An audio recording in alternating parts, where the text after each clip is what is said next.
brace yourselves, hoop heads, because last night Sophie Cunningham's entire world exploded in the most humiliating way when a bright green rubber sex toy came whistling out of the cheap seats and slapped the hardwood right next to her sneakers before skidding under the baseline cameras. You heard that right. In the middle of a nationally televised WNBA rivalry game, the world suddenly stopped dribbling so everyone could gawk at a neon dildo doing cartwheels across the floor. And the freaky part? It wasn't even the first time. What unfolded during those chaotic 5 minutes has exposed a jaw-dropping security meltdown, a fan culture gone feral, and a villainous wave of pranksters who think turning arenas into adult stores is somehow funny. Tonight we're spilling every last detail, calling out every culprit, and showing why Sophie Cunningham's clapback just changed the WNBA forever. They tipped off in Los Angeles with playoff tension thicker than a full-court press. The Indiana Fever needed a statement win. Sophie was locked in, already barking out switches on defense. But late in the first quarter, the ball swung to the wing, and that's when it happened. A fluorescent object the size of a microphone whizzed past the TNT sideline reporter and bounced at Sophie's feet. Cameras zoomed, fans gasped, refs halted play, and Sophie's face flashed equal parts shock and fiery disgust. Social timelines detonated, memes, outraged threads, and slow-mo replays that looped like a busted record. Sophie didn't flinch. She bent, flicked the toy toward an official like it was a deflated practice ball, and screamed loud enough for courtside mics to catch, "Get this trash out of here before someone gets hurt!" Viewers at home replayed that clip on loop, but the broadcast muted her next words. According to lip-reading experts on X, she added, "If security can't guard the court, we'll guard ourselves." That raw fury resonated with every athlete who's ever felt vulnerable in an arena that's supposed to be a safe workplace. Now here's where it spirals. Security hustled to the corner, scooped the thing with bare hands, gross, and jogged back through the tunnel. No bag, no gloves, no chain of custody, nothing. Within 10 minutes, the same toy, or one identical, reappeared in the upper deck on fan live streams, getting passed around like a souvenir autographed by chaos itself. Folks, that is a catastrophic supervision fail. Remember, this was not a standalone stunt. Just 6 days earlier in Chicago, Sophie had already stared down a purple vibrator that landed near the Fever bench during warm-ups. She tweeted afterward, "Stop throwing this at one of us will get hurt. Y'all wild." It racked up 4 million views and sparked a league memo promising enhanced bag checks. Enhanced? More like non-existent. Because 5 nights later in Atlanta, a pink device ricocheted off the scorer's table during Phoenix versus Dream. 3 strikes, same target, 0 fixes. So who's the villain orchestrating this circus? Cue 22-year-old prank influencer Mason Clip King Dawes, a guy whose entire brand is ambush comedy that crosses every line. 2 hours after last night's fiasco, Dawes bragged on Twitch that his D-Lob squad placed decoy devices in concession stand soda cups, sliding them past bag check while security counted earbuds and vape pens. Receipts popped up immediately. Selfies of Dawes minions holding green projectiles in the parking lot, a blurry floor-level video of the very moment the toy hit the court, and a PayPal screenshot showing a $3,000 bounty for creative deployment. Villain confirmed. By halftime, Sophie's teammates, Aaliyah Boston and Kelsey Mitchell, formed a protective phalanx around her tunnel entrance. Cameras captured Aaliyah yelling at event staff, "You gonna pat people down or we forfeit?" The crowd booed, league suits scrambled courtside, and the Jumbotron cut to a commercial break longer than a coach's challenge. When coverage resumed, 30 security guards ringed the court, but the damage was done. The Fever's rhythm evaporated, shooting percentages cratered, and Los Angeles went on a 17-2 run. Clip King was still streaming, milking every second for ad dollars. Let's widen the lens. Sophie Cunningham has worked her whole career to shake off labels like enforcer or bad girl of the bubble. She leads her team in community service hours, mentors rookies, and averages a career-best 14 points per game this season. She's the hero fans deserve, calling out misogyny disguised as mischief. Every dildo drop trivializes women's sports, reducing elite athletes to punchlines. When Steph Curry drills a 3, do fans chuck kitchen gadgets? Didn't think so. Here's the mid-court bombshell nobody saw coming. Late last night, an internal security report leaked to our source, revealing that Crypto.com Arena slashed its event day security budget by 22% this quarter, reassigning veteran supervisors to high-profile concerts instead of WNBA games. Some new hires finished online orientation just hours before tip-off. Even worse, the league's own venue agreement lets each arena decide whether to use walk-through metal detectors for low-risk events. Translation: if you're not the NBA Finals or a Beyoncé concert, you get bargain bin protection. Around the 12-minute mark of our video, buckle up for the twist. Leaked security cam footage we obtained shows Clip King Dawes chatting casually with an off-duty police officer at the gates, fist-bumping, then breezing through with a suspiciously bulging backpack. The officer? His cousin, demoted last year for excessive TikTok time on shift. Dawes flips the camera a peace sign, winks, and mouths, "Showtime." This isn't random hooliganism. It's a coordinated, monetized humiliation campaign built on viral shock and zero accountability. Sponsors noticed. Hours after the game, Gatorade's official WNBA account posted, "We stand with Sophie Cunningham.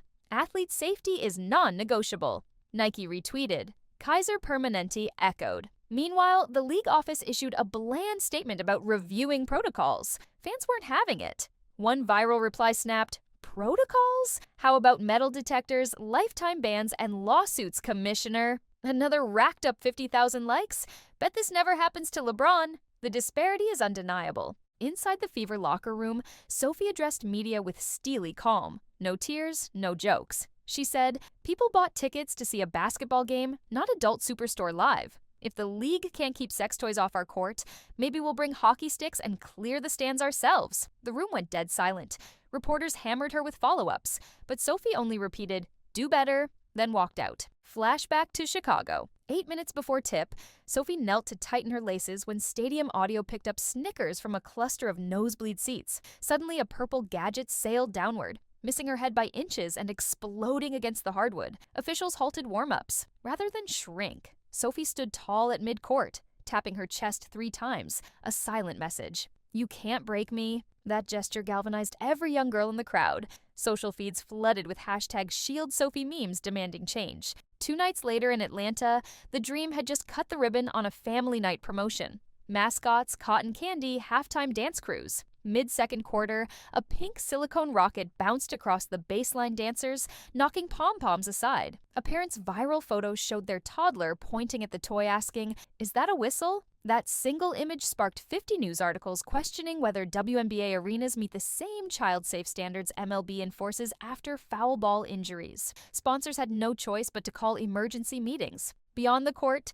Sophie's life proves why she's the perfect hero. She grew up in Columbia, Missouri, working sunrise hay bale shifts before school, then dominating high school hoops. She once played a playoff game with a stitched-up elbow that bled through 2 jerseys. Off the hardwood, she directs a foundation called Buckets and Books, donating laptops to rural libraries. Throwing sex toys at an athlete with that resume isn't just immature, it's downright disrespectful to decades of sweat equity. Let's expose the money trail fueling Clip King Dawes' cruelty. His live stream boasted 120,000 viewers the moment the green dildo hit the floor. Twitch's revenue split means he pocketed about $6,000 in ad share right then, plus roughly $4,000 in gifted subs from fans egging him on. In other words, arenas took on liability while Dawes cashed in from a bedroom gaming chair miles away. That profit motive refutes any claims this was harmless joking. It was monetized humiliation, plain and simple. Insiders leaked the league's preliminary punishment matrix.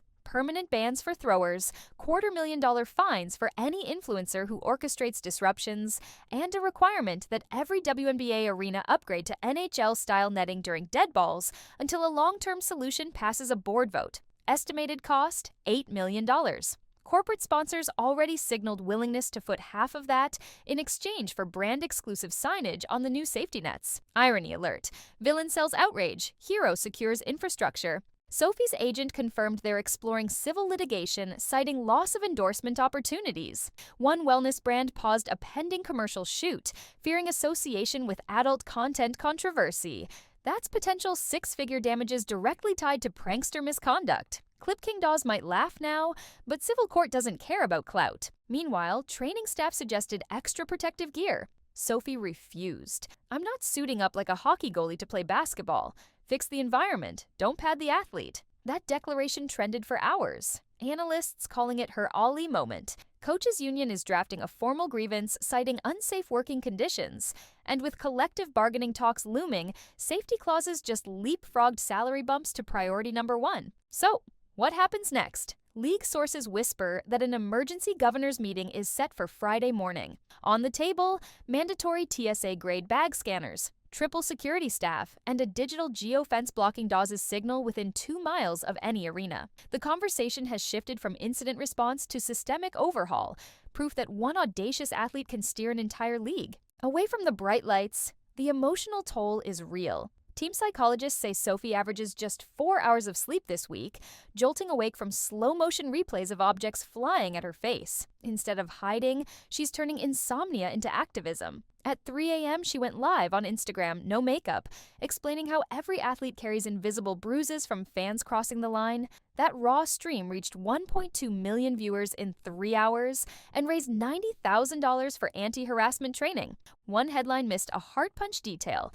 Sophie's mom, Carol, was in the stands during the green toy attack. She drove 18 hours from Missouri to surprise her daughter and nearly collapsed when the object hit. After the game, cameras caught Carol hugging Sophie in the tunnel, whispering, "Nobody messes with my kid." A single tear rolled down Carol's cheek. The clip humanized the crisis and reminded fans that pro athletes are also someone's child. Momentum snowballed into a petition called Guard Our Girls, collecting 600,000 signatures in 12 hours. It demands federal legislation classifying projectile harassment at sports venues as a felony. Political insiders believe the bipartisan traction could push real policy within months, proving disrespect on the hardwood can flip into nationwide reform. Finally, let's zoom back to Sophie's practice gym this morning. With reporters crowding the glass, she sank 10 straight threes, each swish punctuated by teammate applause. After the last bucket, she turned, stared into every lens, and said, "They can't guard me on the court, so they throw toys." Scoreboard, baby. That clip broke the internet while teaching a masterclass in turning hate into highlight tapes. Villain thought they'd silence hero,